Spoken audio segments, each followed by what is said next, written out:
Hello friends, welcome to my YouTube channel.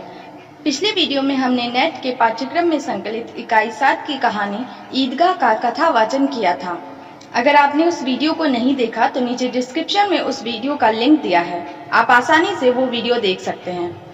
आज के इस वीडियो में हम ईदगाह कहानी के परीक्षा उपयोगी महत्वपूर्ण बिंदुओं पर चर्चा करेंगे।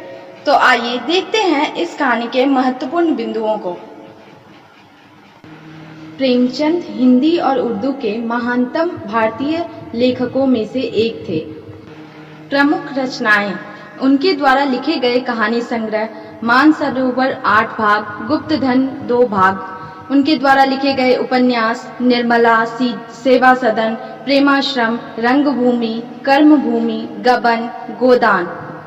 उनके द्वारा लिखे गए नाटक करबला, संग्राम, प्रेम की वेदी।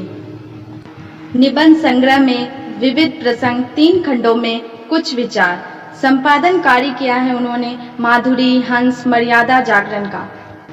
प्रेमचंद की कहानियां भारत की संस्कृति एवं ग्रामीण जीवन के विविध रंगों से सराबोर है। प्रेमचंद की कहानियों में विषय की दृष्टि से काफी व्यापकता है। उनकी काफी कहानियां ऐसी हैं जिनमें ग्रामीण कथाओं का रस मिलता है और उनके कहने में वही शैली अपनाई गई है। आमतौर पर उनकी कहानियों में एक ठेठपन है। पाठक के मन में अपनी बात को सीधे उतार देने की जो ताकत है वह उन्होंने हिंदुस्तान के अक्षय ग्रामीण कथा भंडार से ली है। उनकी ढेरों कहानियां एकदम सीधे सपाट ढंग से शुरू होती है। ये कहानियां सरल हैं और मार्मिक भी। ईदगाह कहानी उनकी प्रतिनिधि कहानी है जो मानसरोवर भाग 1 में संग्रहित है। इस कहानी के पात्र हैं हामिद, अमीना, महमूद, मोहसिन, नूरे, सम्मी, आबिद, फहीमन, चौधरी, कायम अली। इस कहानी में निहित उद्देश्य है। कहानी का मूल उद्देश्य बाल मनोविज्ञान को रेखांकित करना है। दूसरा उद्देश्य गरीबी और अमीरी को रेखांकित करना है। इसमें मानवीय संवेदना और जीवनगत मूल्यों के तथ्यों को जोड़ा गया है। कहानीकार ने आर्थिक विषमता के साथ साथ जीवन के आधारभूत यथार्थ को हामिद के माध्यम से व्यक्त किया है। हामिद के चरित्र के माध्यम से अभावग्रस्त जीवन के कारण बच्चे का समय से पहले समझदार होना और इच्छाओं का दमन करना दर्शाया गया है। तो आइए संक्षेप में इस कहानी की कथा वस्तु को देखते हैं। मुंशी प्रेमचंद द्वारा रचित कहानी ईदगाह में ईद जैसे महत्वपूर्ण त्योहार को आधार बनाकर ग्रामीण मुस्लिम जीवन का सुंदर चित्र प्रस्तुत किया गया है। हामिद का चरित्र हमें बताता है कि अभाव उम्र से पहले बच्चों में कैसे बड़ों जैसी समझदारी पैदा कर देता है। मेले में हामिद अपनी हर इच्छा पर संयम रखने में विजयी होता है। चित्रात्मक भाषा की दृष्टि से भी यह कहानी अनूठी है। गांव में पूरे 30 रोजों के रमजान के बाद ईद के त्योहार की खुशियां मनाई जा रही है। सभी अपने कामों को जल्द से जल्द निपटाकर ईदगाह जाने के लिए तैयार हो रहे हैं। उनमें सबसे अधिक खुश बच्चे हैं क्योंकि उन्होंने इस दिन का बहुत इंतजार किया है। उन्हें इस बात से कोई मतलब नहीं है कि उनके अब्बा चौधरी के घर क्यों दौड़े जा रहे हैं। उन्हें तो बस ईदगाह जाने की जल्दी है क्योंकि वहां लगे मेले में घूमना है। हामिद भी 4-5 साल का एक दुबला पतला लड़का है। वह अपनी दादी के साथ अकेले रहता है क्योंकि बचपन में ही उसके माता पिता गुजर चुके थे। लेकिन उसे लगता है कि उसके अब्बा जान एक दिन जरूर आएंगे और बहुत सारी नई चीजें लाएंगे। उसकी दादी अमीना घर की आर्थिक स्थिति अच्छी तरह जानती है और उसे इस बात की चिंता है कि इतने कम पैसे में ईद का त्योहार कैसे मनाएगी। वह हामिद को 3 पैसे देकर मेले में भेजती है। सभी ईदगाह पहुंचते हैं और ईद की नमाज पढ़ने के बाद आपस में गले मिलते हैं। बच्चों की टोली मेले से तरह तरह के खिलौने और मिठाई खरीदती है, लेकिन हामिद के पास मात्र 3 ही पैसे हैं जिनसे वह अपनी दादी के लिए चिमटा खरीदता है। इस बात पर उसके सभी दोस्त उसकी हंसी उड़ाते हैं। हामिद उनके खिलौनों की निंदा करता है और अपने चिमटे को उनके खिलौनों से श्रेष्ठ बताता है। घर आने पर जब उसकी दादी अमीना उसके हाथों में चिमटा देखती है तो डांटना शुरू कर देती है। जब हामिद ने चिमटा लाने का असली कारण तवे पर रोटी सेकते समय उनकी उंगलियों को का जलना बताया तो दादी का सारा गुस्सा स्नेह में बदल गया। हामिद का अपने प्रति प्यार और त्याग की भावना देखकर दादी भावुक हो उठी। उनके आंखों से आंसू गिरने लगे और वह हामिद को हाथ उठाकर दुआएं देने लगी। इस कहानी की महत्वपूर्ण पंक्तियां। रोजे बड़े बूढ़ों के लिए होंगे, उनके लिए तो ईद है। रोज ईद का नाम रटते थे, आज वह आ गई। अब जल्दी पड़ी है कि लोग ईदगाह क्यों नहीं चलते। इन्हें गृहस्थी की चिंताओं से क्या प्रयोजन।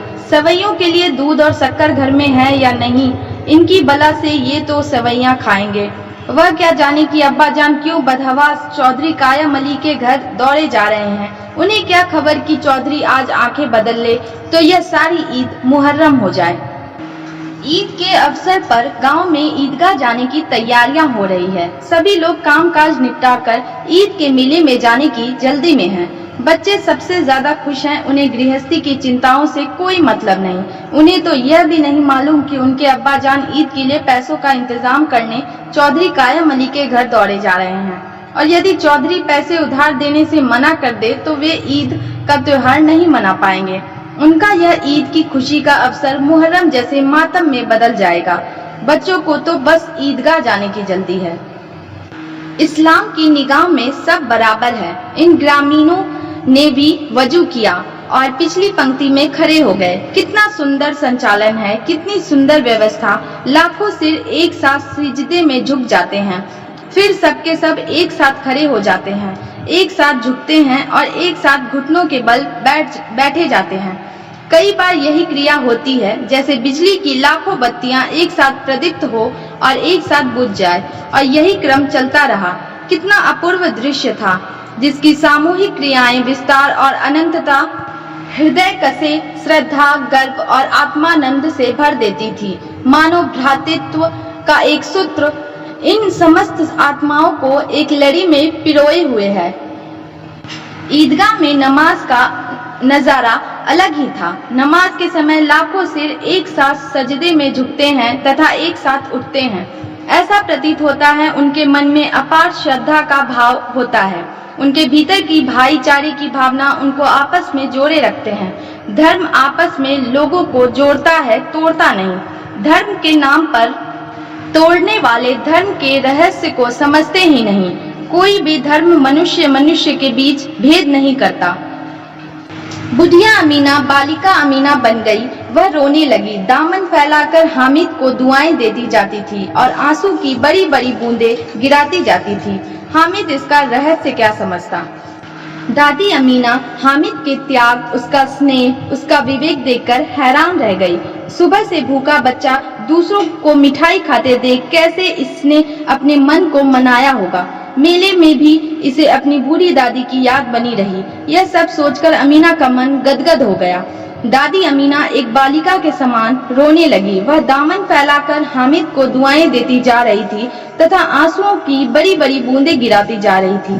परंतु हामिद इस रहस्य को समझने के लिए बहुत छोटा था कि दादी उसके त्याग का अनुभव कर भाव विभोर हो गई। हामिद यह नहीं समझ पा रहा था कि वह तो दादी के लिए चिमटा लाया है, तो फिर दादी रो क्यों रही है। आशा करती हूँ कि मेरा छोटा सा प्रयास आप सभी को अच्छा लगा होगा। अगर वीडियो पसंद आए तो चैनल को लाइक, शेयर, सब्सक्राइब करें और बेल आइकन दबाएं ताकि आने वाली वीडियोस की नोटिफिकेशन आपको मिल पाए।